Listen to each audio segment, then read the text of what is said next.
Welcome back to the Deep Dive. I am your guide today, and I am really ready to unpack some absolutely essential material designed just for you.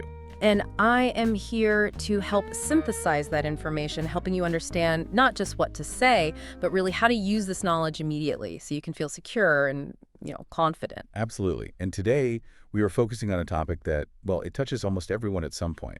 Essential English for travel. Okay, let's unpack this. Travel can be incredibly stressful. I mean, even when you're traveling in a country where you speak the language perfectly. Right.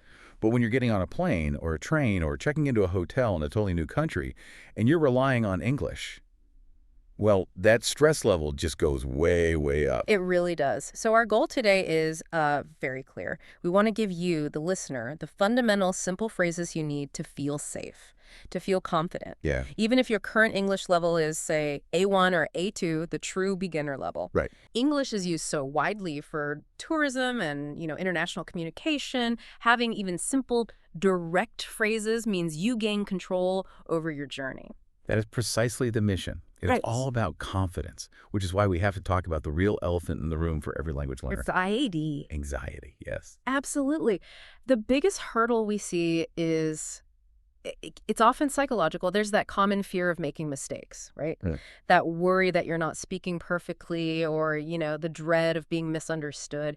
And that anxiety can just paralyze you right when you need to speak the most. And that paralyzing anxiety gets so much worse because of what learners call fast English. Fast rate speech, yeah. You know that feeling? You're at the airport counter, the attendant is speaking really quickly, maybe the room is noisy, and poof, the words just blend together. Well, when a native speaker talks that quickly, the time pressure for your brain to process it all is just overwhelming. Your ability to hear the individual words, to find the key information, and then to form a response, it just disappears. Our sources really emphasize that getting over this speed barrier is key. So our goal, and this comes directly from people who have learned successfully, is simple. It's to help you, the traveler, learn to speak comfortably, confidently, and without fear. I like that. We don't expect you to magically understand every fast word. We want to teach you the simple structures that guarantee you will be understood. And most importantly, we teach you how to control the conversation's pace. Exactly. We want to empower you to be understandable first. If your sentence structure is simple and your pronunciation is clear, people will understand you, even if your grammar isn't perfect. It doesn't need to be. No. We're giving you phrases you can use right away. Phrases that prioritize clarity over complexity. That is a foundation we are building on today. Now, before we jump into the core vocabulary and slow our pace down even further, if you find this deep dive helpful, please consider sharing it. Yeah, share it with other travelers or language learners. We want to support as many people as possible on their journey to becoming confident global travelers. Okay, so for this next part, we are going to change our pace completely. We're going to speak very slowly, very deliberately. This is the pace you should try to use when you're speaking English, especially if you feel stressed. It's true. Clear, slow speech. It's your superpower. It really is. We're going to use a special technique here. We'll introduce 5 core words, describe them in a simple way, and then we'll repeat each word twice. Right. Once at a slow, clear speed. And then again, just a little bit slower. This helps you really feel the shape of the word and, practice repeating it yourself. This practice of listening to small chunks of language is so important for new learners. It is. The idea of hearing the word twice helps reinforce the sound in your mind. We want you to focus on the exact movement of your mouth as you listen. Okay, let's begin. Let's start with a word you will use again and again on any trip. Our first word is ticket. Ticket. And now, slower. Ticket.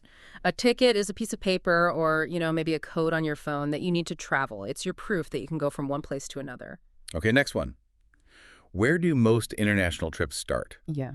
At the airport. Airport. Airport. The airport. It's that large place where you go to fly away or where you arrive in a new town. Right. It's a place filled with international communication, so this word is absolutely essential. And it's often the first place that fast English problem really begins. So true. Okay, next. The place you rest after a long day. Hotel. Hotel. Hotel. The hotel is the place where you stay when you're away from your home.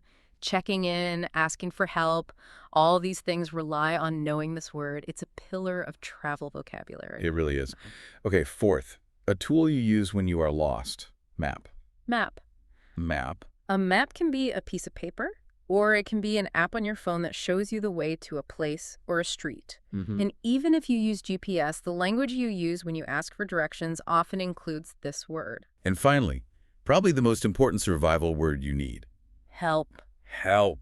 Help is what you ask for when you have a problem, when you're lost, or when you just need support. And remember this. Yes. Asking for help is a sign of intelligence and strength. It's not a weakness. Absolutely not. Yeah. So now that we have these core words, let's talk about the single most important insight from our sources on learning vocabulary.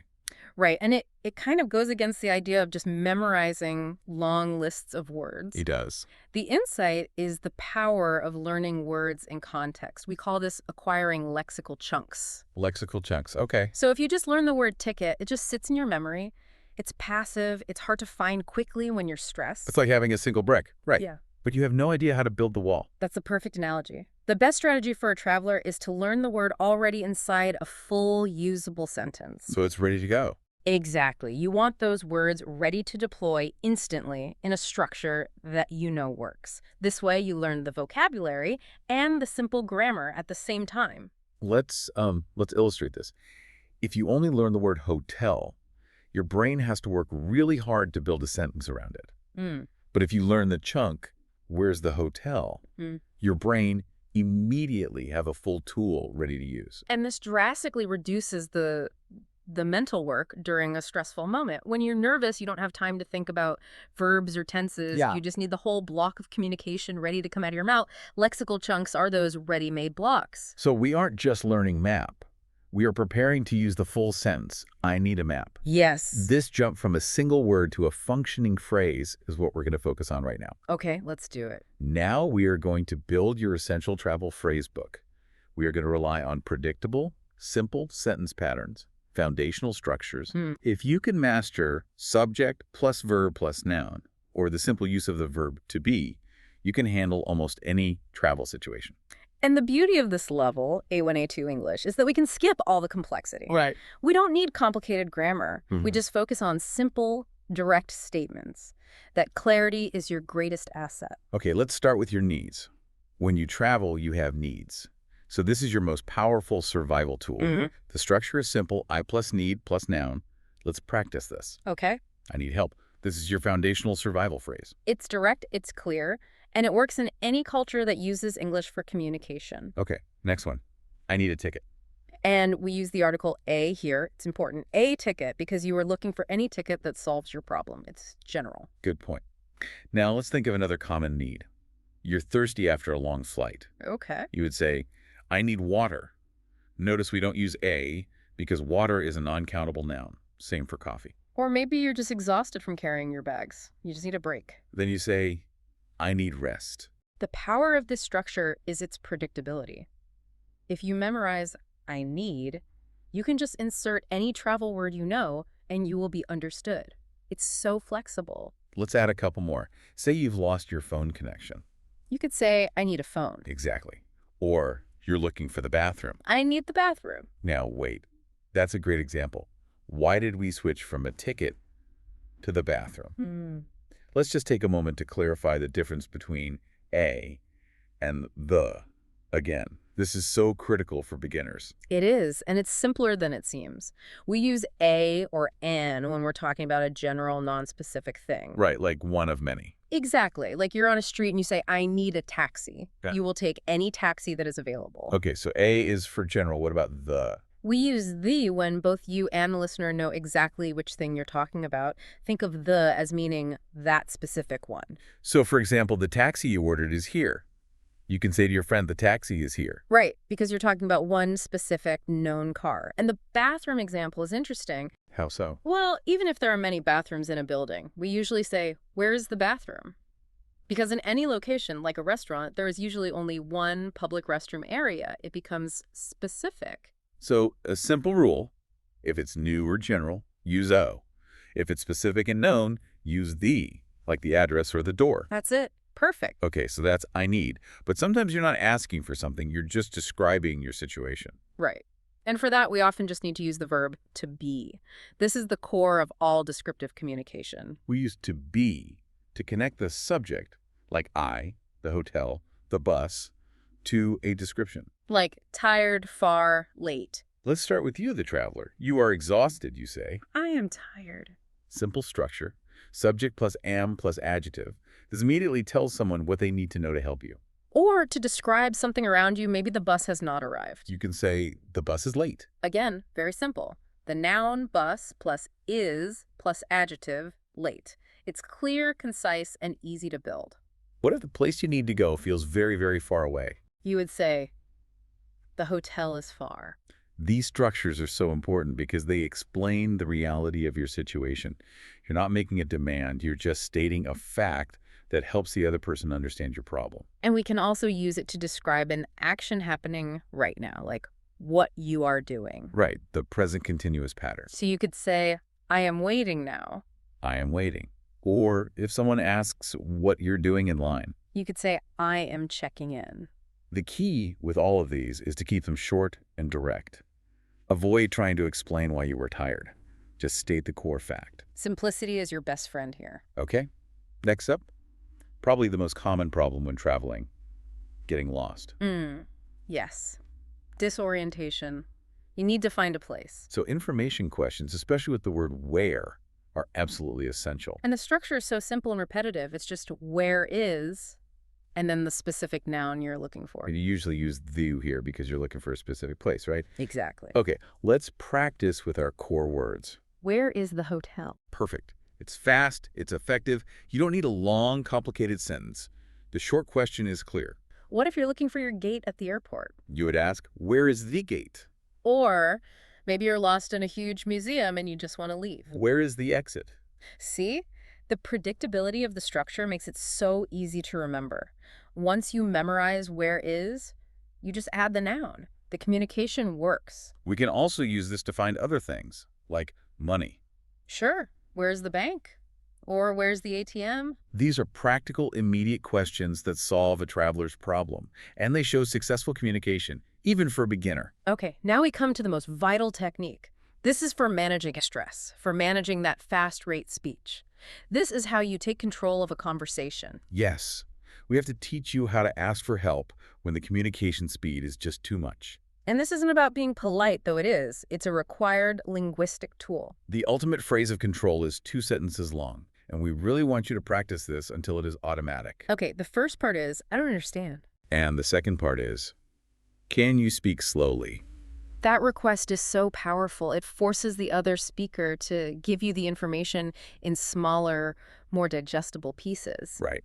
When a native speaker slows down, it gives your brain the time it needs to process the sounds and find those lexical chunks you already know. You should never, ever be afraid or embarrassed to use this phrase. It is a tool. A polite person will respect this request and help you more effectively. And if the problem is bigger than just a misunderstanding, you need to know how to find official help, someone whose job it is to help travelers. For that, you ask, where can I go for help? This uses the word can to ask about the possibility of getting assistance. The answer you get will often use a preposition of location. Right, like you might hear a simple answer like this, I can ask at the information desk. We use the preposition at here because the desk is a specific point of service. If you hear this, you know exactly where to go for reliable help. It gives you so much peace of mind. Okay, this is the section where we put it all into practice. The role play. Yes.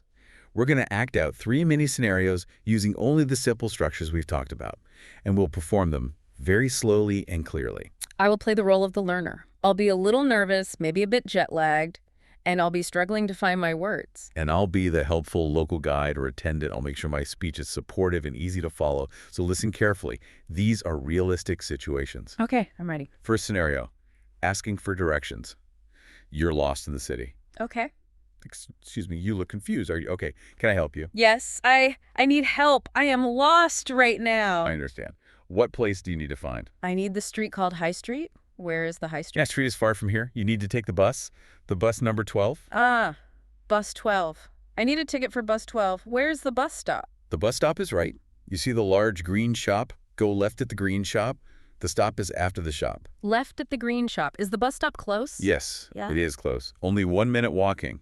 Do you need a map? No, thank you. I see the green shop now. Thank you for your help today. You are very welcome. Enjoy your trip, and please walk slowly. Okay, scene. So let's break that down. How did that feel from the learner's perspective? It felt safe, actually, even though you, as the local, introduced a new piece of information, bus number 12. I was able to filter that out. Mm-hmm. Because the foundation was strong, I could just focus on the essential words: bus, ticket, stop. Right. And you successfully used "I need help" and the core location question, "Where is the street?" The conversation just stayed grounded in those simple structures. And critically, that final phrase, "Thank you for your help today," it's so important. Why do you say that? Well, it's not enough to just get the information. Showing you appreciate it, even with a simple phrase, makes the local person feel good about helping. Right. It makes the next interaction easier for everyone. Exactly. This scenario shows that success isn't about perfect grammar. It's about being clear and being polite. That combination is so much more effective. Okay, are you ready for scenario B? At Yeah. the airport. I think so. This is the stressful one. It is. So you're at the check-in desk. Okay. Good morning. Welcome to the check-in desk. May I see your ticket and passport, please? I don't understand. The sounds are fast. Can you please speak slowly? Of course. I will speak very slowly for you. Please show me your travel ticket and your official passport. Ah, okay. This is my passport, and this is my ticket. I am traveling to Rome today. Thank you. Do you have one large bag for the plane? Yes, one big bag. The bag is heavy. I need the bag to go to Rome. I will take the bag now. Here is your boarding pass. Go to gate 44. Gate 44. I do not understand that word. What is gate? The gate is the specific door where you enter the plane. It is where you wait. Gate 44. The gate is the door. Okay, Yeah. thank you. Where can I go for help if I am lost near gate 44? If you are lost, you can ask at the information desk near the security check. I see. Information desk. Thank you. Okay, end scene. Wow. Yeah, the most immediate challenge was your first question, the speed. Even though I knew the words ticket and passport, I couldn't process them. That's why "can you speak slowly" is just, it's a game changer. It's your tactical defense. It immediately resets the conversation to a pace you can handle. And once you controlled the pace, you could identify the simple words you knew. Right. Ticket, passport, bag. And I could confirm my situation. I'm traveling to Rome today. And when you heard the new word gate, you didn't panic. No, I just stated the problem simply. I do not understand that word. It's a low-effort statement that signals a need for explanation. And it works. It also shows you successfully used that more complex question, "Where can I go for help?" Yeah. to get a safety net for later. Yeah. It just shows that using these pre-learned chunks helps you manage anxiety and keep the conversation moving forward. The key takeaway there is definitely when you're overwhelmed, use the slow speed request first. Then rely on your simple structures. All right, one more scenario. Booking a room at the hotel. Okay, let's do it. Welcome to the Grand Hotel. How can I help you today? Hello. I want a room. I need a room for the night. Certainly. For how many nights do you plan to stay with us? Only one night. I need the room for one night only. Excellent. One night. Do you have a reservation number? No, I do not have a reservation. This is a new booking. No problem. I can check availability now. Wait one moment, please. We have a good room. Thank you. I have two questions. First, how much is the room? The room is $150 for one night. Will you pay now? Yes, I will pay now. My second question, do you have Wi-Fi in the room? Yes, we do. Oh, The Wi-Fi is fast and free. Here is your key for room 710. thank you. 7:10. What time is the breakfast? Breakfast is at 7 o'clock in the morning. 7 o'clock. Perfect. Thank you for your help. Enjoy your stay with us. And scene. That one felt a bit more complex. It did. It required a few more varied question structures. Yeah, I relied on stating my intent clearly. I want a room, and then I will pay now. And you introduced an extremely versatile question structure. Do you have? It's like a Swiss Army knife for a traveler, isn't it? It really is. I used it to ask, do you have Wi-Fi? But I could also have asked, do you have a map? Or do you have coffee? It's simple because the answer is usually just yes or no. Exactly. Huh. And you also handled the issues of price and time by using those simple information questions. Right. How much is the room? And what time is the breakfast? Those use the why questions we introduced earlier, but for quantity and time. They're direct, and they prevent any confusion. By focusing on these short, predictable structures, these lexical chunks, I didn't have to build the sentences from scratch. I just deployed the learned phrase. And that's the difference between struggling for words and actually communicating. High-volume, simple output is how you build that conversational muscle memory. So this whole deep dive was really designed to empower you, to remind you that the goal of travel English is not fluency. It's functionality and clarity. Exactly. You have the tools now to take control of your communication, even in stressful situations. We covered those 5 essential nouns: ticket, airport, hotel, map, and help. And we showed how to put them into simple, predictable sentences. If you practice nothing else, practice using those nouns with I need or where is. Let's quickly recap the 3 absolute most essential phrases from today, the ones that really secure your confidence. Okay. Number 1, your core survival request: I need help. Use it whenever you're lost, confused, or just need assistance. Don't hesitate. Number 2, your navigational foundation: where is the hotel bus place?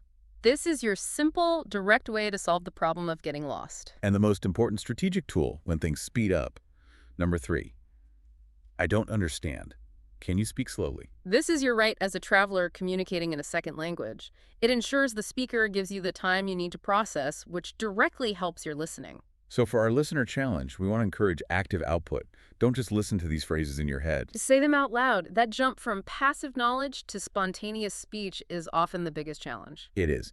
So we want you to practice saying this short introduction out loud every day this week. It builds muscle memory for confidence.